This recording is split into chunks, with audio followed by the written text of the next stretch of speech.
Hey everyone, and welcome back. This is episode 21 of Madden 15 My Player. I am TN Eagle. Guys, if you are enjoying the series, please remember to drop a like, please comment, please subscribe. It always does help, and we always like to see those big thumbs up. We do appreciate it. So, we're going to have two games in this episode, and we've gone through our training. We didn't really upgrade anything prior to the game here against the Falcons. We're kind of saving up. Maybe we can upgrade something a little bit higher cost-wise XP. So we'll see going into the next game. But for right now, we're going to go up against the Falcons. We are having a very good year thus far as a squad. And obviously, I think individually, we're having a decent year. Nothing great. I think since the signing of Brandon Spikes, obviously it's made the team better. But I think it certainly has hurt me as far as being able to be on the field for every play. And this game is a perfect example, as I really just was not involved that much in the game plan. And I'm sure it had a lot to do with what the Atlanta Falcons were running. But we do get a nice tackle here, actually on the first play of the game for the Falcons. It was a nice tackle, but it was also after 7 yards. So not exactly the result we were looking for from a defensive standpoint. But nonetheless, we did get in there and make a pretty nice tackle. And then here, if I'd have been a little quicker, which, I'm old and I have slow reflexes, so it's hard to be quicker. But I probably could have had an interception there, but nonetheless, we did get out of there without too much damage.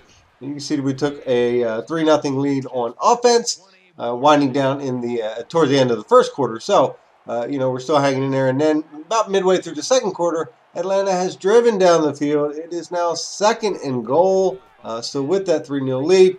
But a very nice play from our defense there to kind of keep them out of the end zone on that play. But then the next play, I was taken off the field and they scored. It just goes to show you shouldn't take me out. That's all I'm saying to the DC there.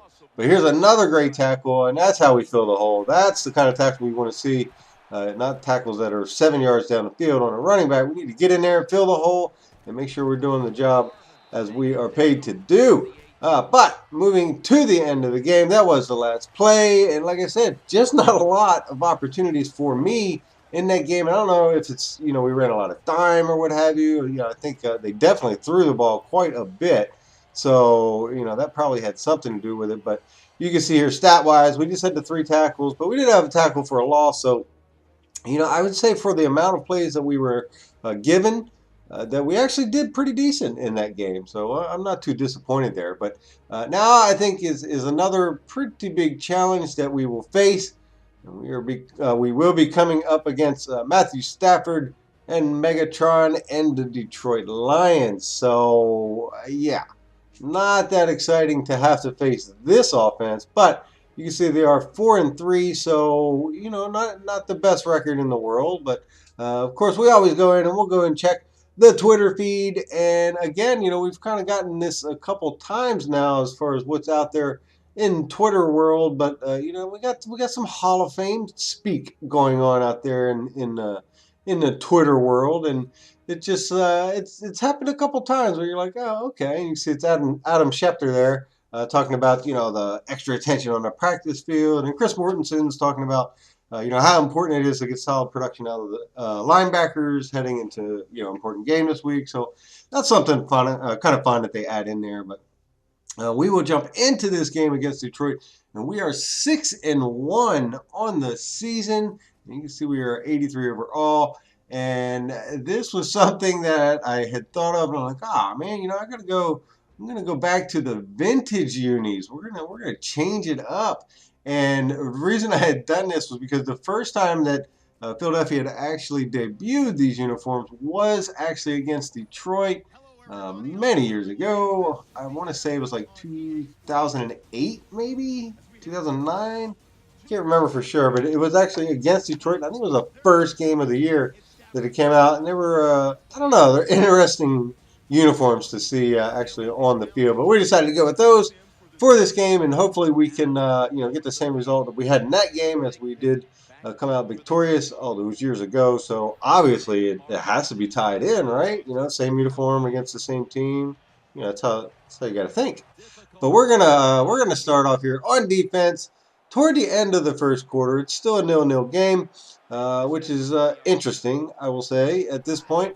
But we'll see the handoff here, and then we'll actually get in there and kind of get on the pile and get a little bit of that tackle to help bring the ball carrier down.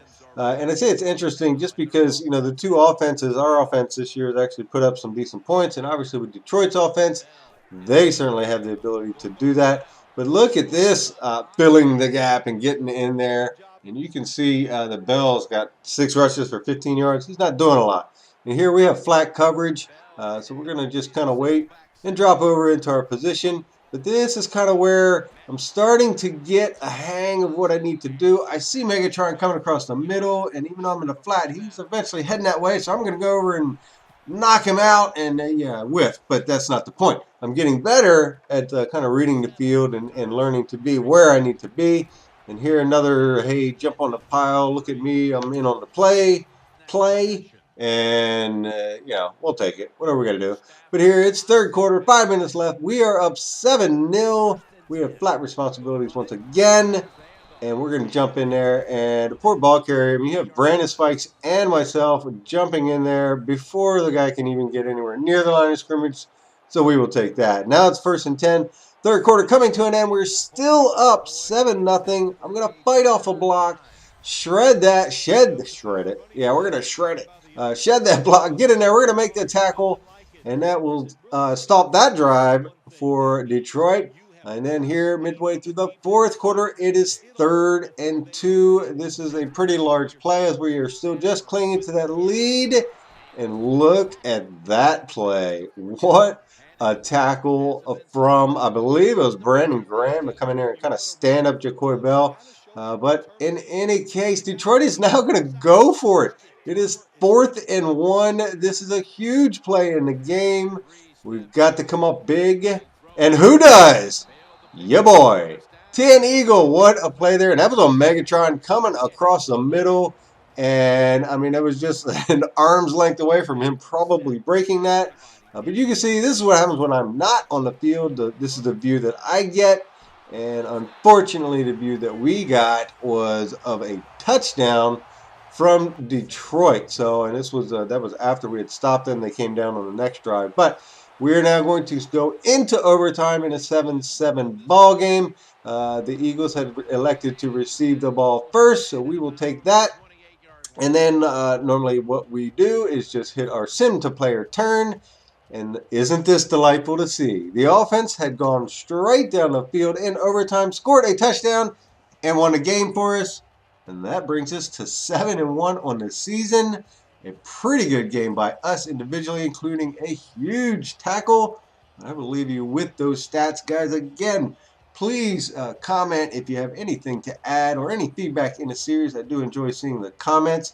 Otherwise, please like, please subscribe, and I will talk to you later.